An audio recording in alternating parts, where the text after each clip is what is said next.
Okay, if you would tell us your name and please spell it out. Okay, it's Barbara Witte-Howell, and Barbara, and my last name is Witte-Howell. Thank you. You bet. And what would you like to share with us today? Well, I am just wanted to share one of my many experiences at San Jose Mission.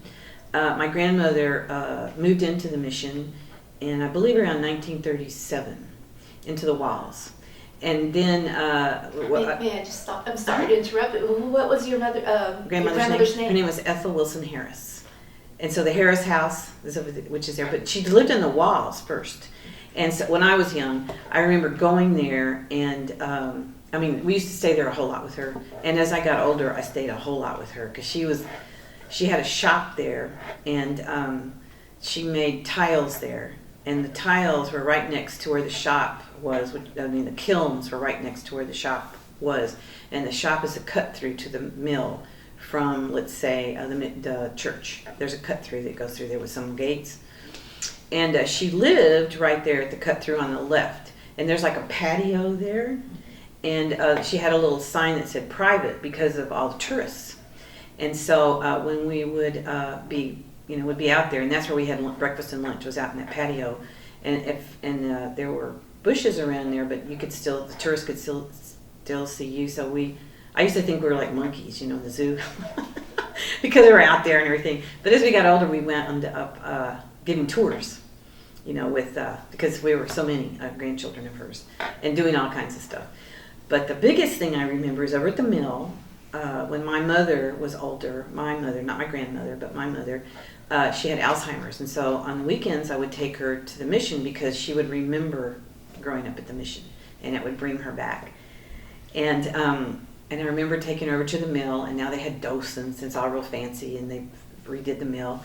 And I remember looking up from where the canal is, or whatever it is for the water, looking up at this window. And it looks like it's 2-story high to me. And then it has 3 levels. It has 3 sort of designated levels. And we used to, at Christmas, the mission was closed on Christmas Day. And we used to go over there, the grandchildren, because we were too young to wash dishes. And so we would take off. And we would jump out of that window.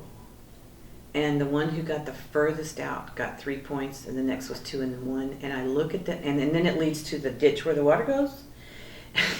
And I looked at that as an adult with a child, and I'm thinking, it's a miracle that none of us, wound up in serious trouble after this game we used to play. All these cousins, because there were a lot of boy cousins too. So it was like. There were a lot of us.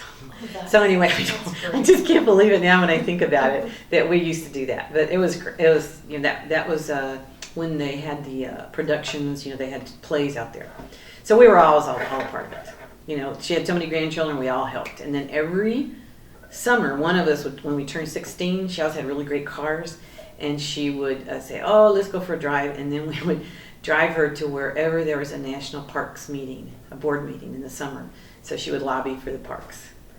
That's a fabulous story. Yeah, it was great. Well, we had tons of them. I know. Yeah. It was fun. It was so much fun. It was really great. She was really good. Of course, not being your parents, it was easy. But she was easy in a way. But every day, if you were staying out there, which we did a whole lot, if she had the shop, and Lucy was in the shop, and there were a lot of peacocks at the time. So they sold Fritos for the tourists to feed the, what do you call them, peacocks, and Barley's orange.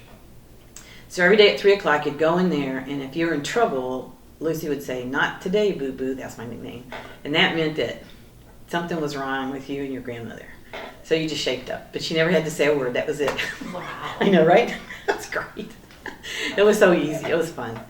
So we had the run of the place, and there were the grates weren't on the wells, and of course, anyway, there's a lot of other stories, but I just wanted to share that one because I was just shocked when I saw that window coming from the mill.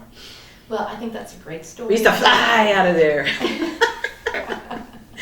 So anyway, so I'm so glad that this is happening, and it's just, she lived out there 40 years, and I even have the first lease. It was $25 a year. Wow. I know. Wow. I know. Well, I hope you'll Amazing. let me come visit with you a little Oh, bit sure. longer and record the longer stories and get some photographs of your documents. I mean, those are all great. And I don't know if they've all been documented or not. So if they haven't, let's start. It's one of those things that when you're part of that, you just don't even think it's going to be so, orchestrated, Yeah. because you just have so many memories. I'm So gonna anyway. stop recording